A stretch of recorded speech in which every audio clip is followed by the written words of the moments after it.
Hello ആൾ, എന്താണ് എല്ലാവരുടെയും വിശേഷം? എല്ലാവരും സന്തോഷമായിരിക്കുന്നില്ലേ? നമുക്ക് സെയിലിനായിട്ടുള്ള കുറച്ച് റോസ് വെറൈറ്റികളൊന്ന് കാണാം.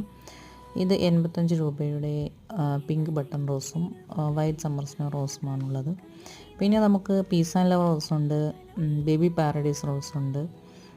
പിന്നീട് നമുക്ക് റെഡ് വെറൈറ്റികൾ ഒരു 3 ടൈപ്പ് ഉണ്ട്. നോർമൽ ബിഗ് റെഡ് റോസ് ഉണ്ട്. പിന്നെ ഉള്ളത് നമ്മുടെ മോദി റോസ് ഉണ്ട്, ഒരു ബ്രൈറ്റ് റെഡ് വരുന്ന മോദി റോസ് ഉണ്ട്. പിന്നീട് നമുക്കൊരു ബുള്ളറ്റ് റോസ് ഉണ്ട്. അതിൻ്റെയൊക്കെ ഡീറ്റെയിൽഡ് വീഡിയോ ഞാൻ കാണിക്കാം. ഇത് ഒരു ഓറഞ്ച് ബഞ്ച് റോസാണ്. അതുപോലെ റെഡ് ബഞ്ച് റോസും ഉണ്ട്. റെഡിൽ പെറ്റൽ അടിഭാഗത്ത് പിങ്ക് വരുന്ന ബഞ്ച് റോസുകളും ഉണ്ട്. പിന്നെ ഉള്ളത് ഒരു പുതിയ വെറൈറ്റിയാണ് ഓറഞ്ച് ബഞ്ച് റോസ്. അത് കുറച്ച് വലിയ ഓറഞ്ച് ഫ്ലവറിൻ്റെ ബഞ്ച് റോസാണ്. ഫസ്റ്റ് ടൈമാണ് ഞാനിത് കാണുന്നത്. അതുപോലെ ഒരു DA റോസിനെ അനുസ്മരിപ്പിക്കുന്ന റോസ് കൂടി നമുക്കുണ്ട്.